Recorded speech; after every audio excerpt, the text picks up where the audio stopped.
As we know, college football in 2026 and beyond is ruled by money. Does Michigan State have enough of it? It actually really depends how you want to look at this whole thing.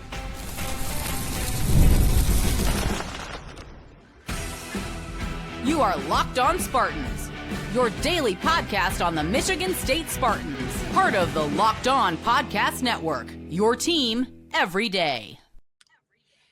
I'm Matt Sheehan, and today's episode of Locked On Spartans is brought to you by Kalshi. For a limited time, download the Kalshi app and use code LOCKEDON to get $10 when you trade $10. On today's episode, guys, it's not just football talk. No, we are joined by ESPN Director of Recruiting, Paul Biancardi. So another big name here on this podcast. Man, we've been blessed this week, but yes, we get into all things Michigan State, specifically their freshman class, and of course what Paul sees for our Spartans going into what could be a season to be remembered. But first, we're not going to just start in Spartan Stadium. No, we're going to start with the bank account that Michigan State football gets to swim with, because over at 24/7 Sports, outstanding piece by both Chris Hummer and John Talty. They combined forces and they broke down the Power Four conferences, the estimated bankroll of each of the rosters in, of course, the Big Ten, SEC, ACC, and the Big 12. So, hey, one of the big talking points this offseason nationally has been Texas's roster bordering on $50 million. Miami is well north of $40 million, too. It seems like a lifetime ago. I think it was, 2 seasons ago where Ohio State had a roster that was north of $20 million. And, oh, my God, that was crazy. But now that just seems like at least my high school days were, oh, my God, someone has a BlackBerry? That's crazy. And 2 years later, every single person and their cousin has an iPhone. It's keeping up with the Joneses here in college football. So how they did this piece, they broke down the schools who has a roster estimated over $40 million. Estimated over $30 million, estimated over $20 million, and then the schools that are falling below $20 million. They talk to people inside athletic departments, agents, more than 50 people in the know for this piece. And, well, let's go to Big Ten country. Why not? There are 2 teams making over $40 million. I should say paying their players more than $40 million this upcoming season. Probably doesn't surprise you. It is Ohio State. It is Oregon, both over $40 million. Now, there are 5 schools over the $30 million threshold. That's Indiana, it's Nebraska, it's Michigan, it's USC, and then Wisconsin. Interestingly enough, Wisconsin, they brought back Luke Fickell. They said, we're going to financially back this guy. Please, everyone, stop yelling at us. I know you want him fired, but no, we're gonna make things happen. And I was one of the people that just thought that's what every athletic department says.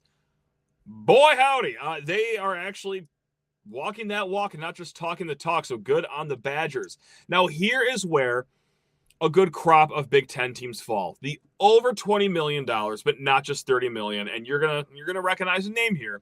And no, I'm not talking Illinois, Iowa, Maryland, Penn State, Rutgers, UCLA, or Washington. Nope, this is where our Michigan State Spartans fall right here. So, in the majority, right? I mean, more than the majority are below this $30 million threshold. But man, oh man, when you got 7 teams ponying up at least $30 million, that really gives you an outlook at what's to come, not just this year, but also for the future of where you are in the Big Ten. You got to catch up, and you got to catch up fast on the bottom line. Now, there are 3 teams that are spending below $20 million. It is unfortunately Minnesota, because I think they really have a good thing going there too. And then Purdue, Northwestern, that's probably not a surprise to anyone here. So add it all up, 7 of the 18 Big Ten teams are above $30 million. So yeah, MSU's in the majority, right? That's fine. At least we're not below $20 million. And we'll get into the nuances of this offseason and why it was a pretty unique circumstance in a little bit here. But on one hand, yeah, it's probably glass half empty. You are falling behind. Even as staggering of a number $20 million is, that's not really up to speed of the Big Ten. And actually, if you want to rope in the other top conference, the SEC, of course, They are spending like there's no tomorrow. 10 of the 16 SEC programs are above $30 million, and none of them are below 20 million. But this is where maybe, if you want a ray of sunshine, the glass gets a little fuller. Maybe not all the way half full, but maybe you could smile with these numbers, because there are two other Power 4 conferences, like the Big 12. 10 of the 16 programs in the Big 12 are under 20 million. So the majority aren't even scratching the surface where Michigan State's at. And then the ACC, they got one more team. They have 17 teams, and 8 of those 17 teams are under $20 million. And actually, everyone else is pretty much under $30 million. There's only one ACC team that's going over $30 million, and that is Miami, and they are, doing it by a whole lot. So the good news is Michigan State is comfortably in the mix here nationally. Like they are right in the middle, if not maybe a tick above the average in the whole nation. Now the bad news is that money just straight up won't cut it in the Big Ten. You need to start getting infusions of cash. So hey, Dan Bartholomew, welcome to East Lansing. Let's see how fast you can do some work over here. And also, let's not kid ourselves about money. I know it's not the end-all, be-all. The more you spend doesn't guarantee you a national title. Just ask Oregon the last few years. No, of course not.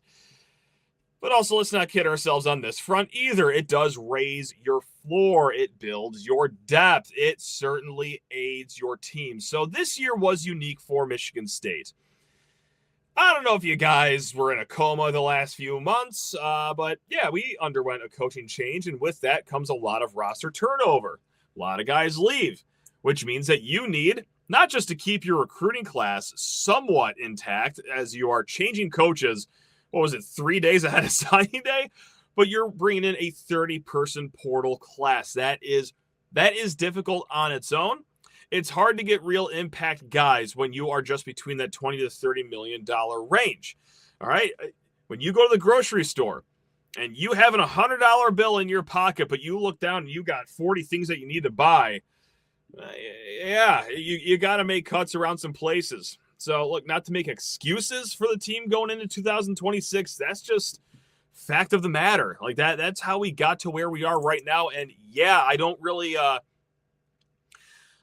question anyone for not, hey, why isn't Michigan State bringing in more than $30 or $40 million?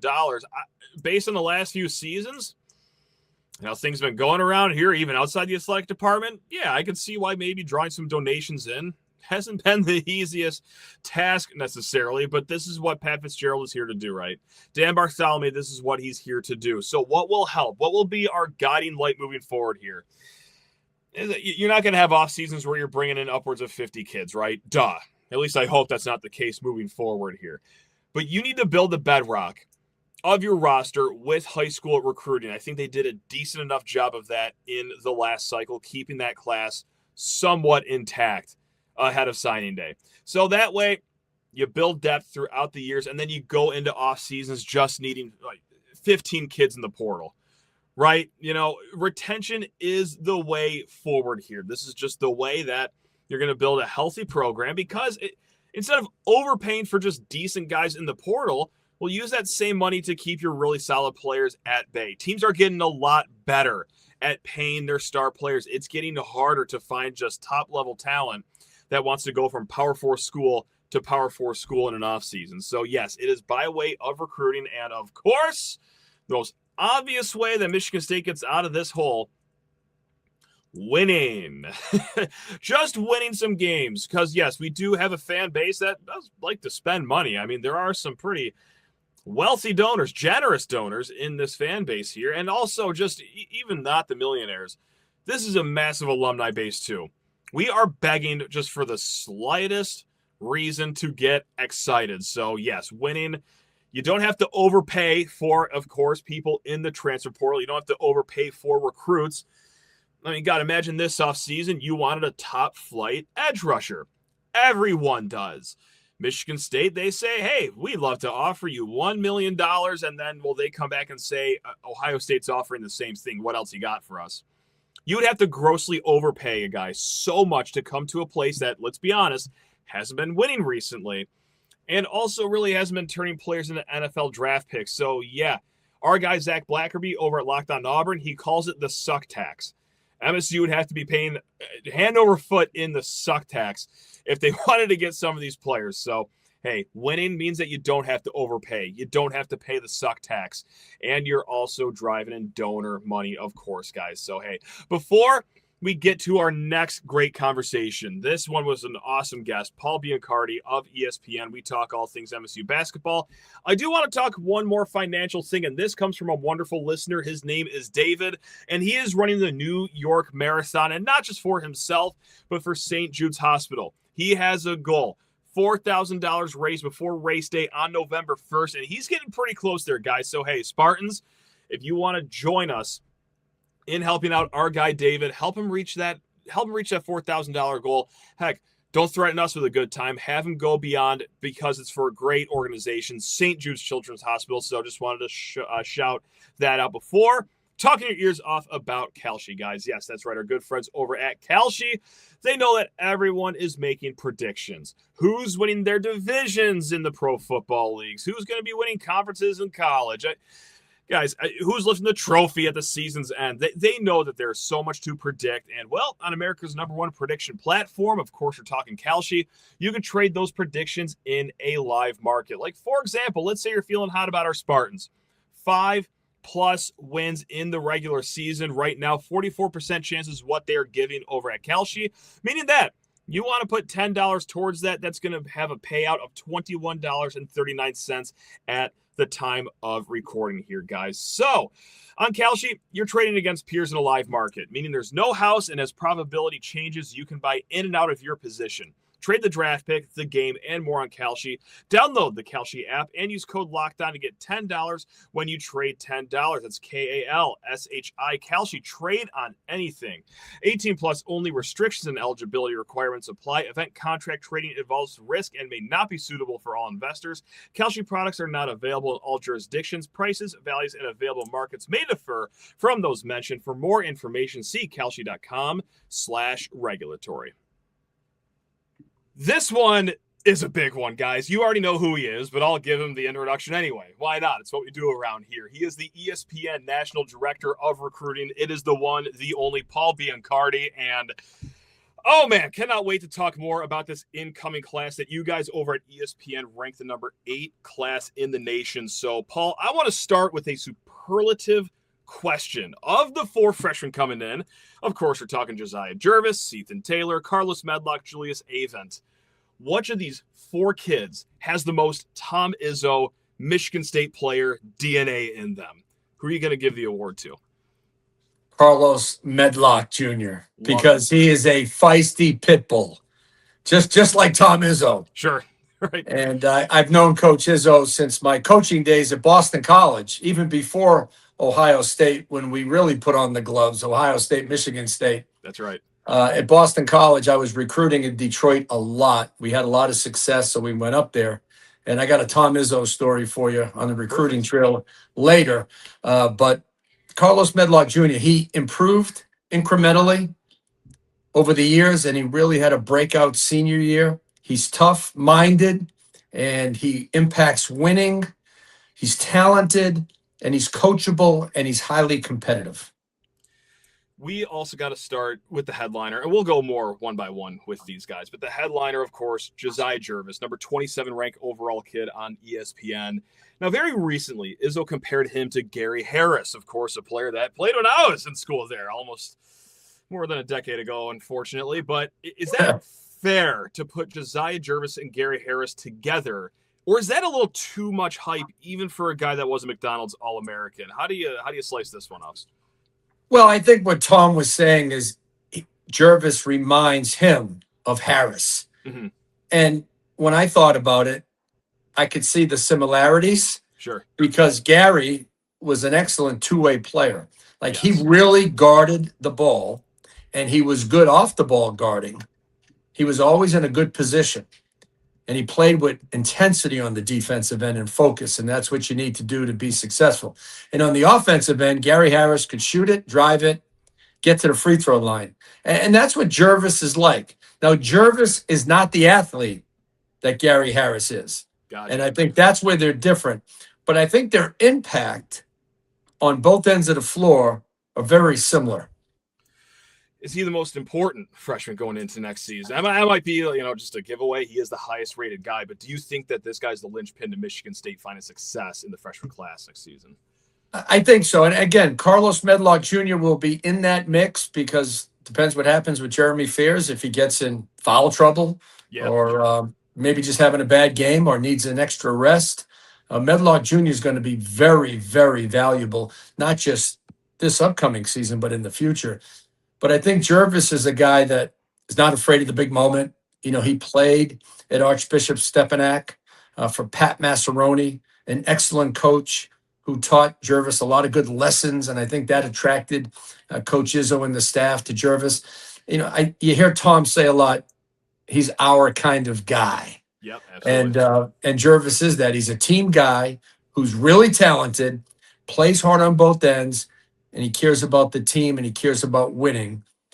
All kids care about their own individual numbers. That goes without saying. But he was groomed in a good program, and now he's playing for another good program at Michigan State. So I think they align really well. And Jervis being coachable with his talent and not being afraid of the moment is going to have an opportunity to help and maybe have some games that he's the difference here and there. You never know. I mean, the roster is just packed with veterans.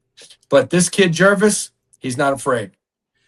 Help me out with this next guy because I've never been more baffled at a guy that's a highly rated 4-star. It's Ethan Taylor. On one hand, high ranking. That's dynamite. He's in the top 50 on ESPN. But then again, at Link Academy, he wasn't a bench warmer necessarily, but he didn't really play a ton. So I'm thinking, okay, he'll be a project. But then he makes Team USA, and he did fairly well down in Mexico in that competition. Help me, Coach, help me here. What can we expect from Ethan Taylor in year one? Is he an instant impact guy, or should we be a touch patient with Mr. Taylor here?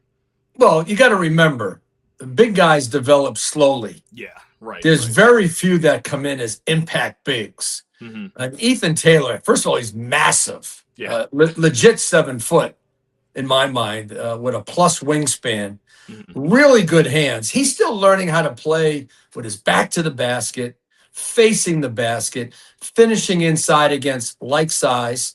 So there's a lot of things that bigs have to get equipped to, especially when they make that jump from high school where they're bigger than everyone. Yeah. Now they're going to college where there are guys as big, as tough, as strong in practice, then in the non-conference, and then in games. It's a huge learning curve for all freshmen, but especially bigs.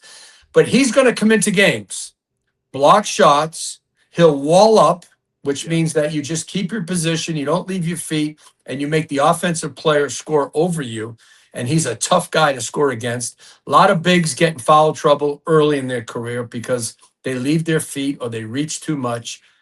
He's going to be a terrific screener, whether it's on the ball where he screens and he rolls or off ball screen slip. He's not a screen and pop guy, but if he pops, he'll dribble handoff. Most likely he'll screen when he's outside. I think he's a guy who just comes in and makes the starters better in practice. McCullough and company, And then in games when there's other 7-footers, you plug him in for a few minutes to see what he can do. I mean, he's a guy that I'm intrigued with. And Julius Avent, I don't want to be so dismissive of him. Like, he is the lowest rated guy in the class. And yes, Michigan State, veteran laden, right? We don't necessarily need him to play this year, but do you think he's ready to have an instant impact on this team? That's another one that's like a minor mystery in comparison to Ethan Taylor here. Well, I think they're all ready to help. When you say impact, they're going to have to see extended minutes as freshmen to impact. But I do see them impacting winning or maybe impacting games. It may be 2 minutes. It may be 5 minutes. It may be 10 minutes. One of the starters, one of the veterans fouls out or is not having a good night. Matchup's not right. One of these freshmen can absolutely go in and play 20, 25 minutes and impact that game. But for the season, I think they're all going to be guys that support the starters and support the veterans. Jervis can certainly work his way into the lineup with major minutes. Medlock's going to get his. And I think Ethan Taylor's a guy we just talked about. You don't know what's going to happen in the front court. But college basketball today, the bigs have come back, right? Arizona, Michigan was huge last year. Yep. Your rival down the street. So Taylor's going to be important.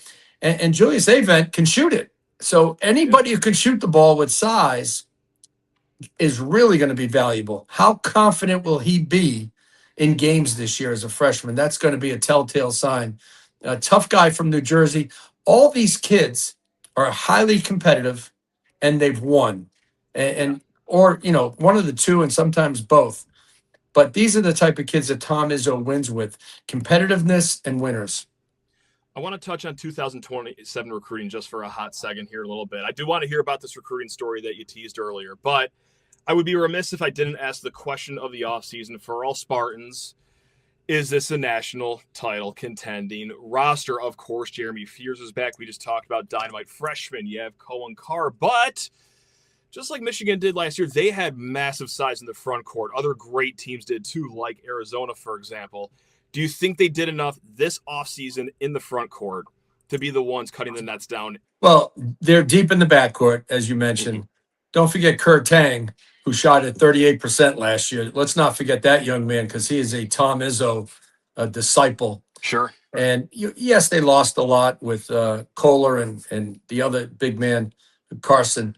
But there's a lot coming back this year. And you look at Ethan Taylor as a freshman, will give them some very good minutes. But in my mind, the difference, there's a couple of guys. Jess McCullough, a 6'11", 245. He can shoot it. He's coming back. He was a redshirt freshman coming back from a stress fracture. He's ready to probably impact now at this point or be a very vital piece. Anton Bonk. That's the name Spartan fans need to know.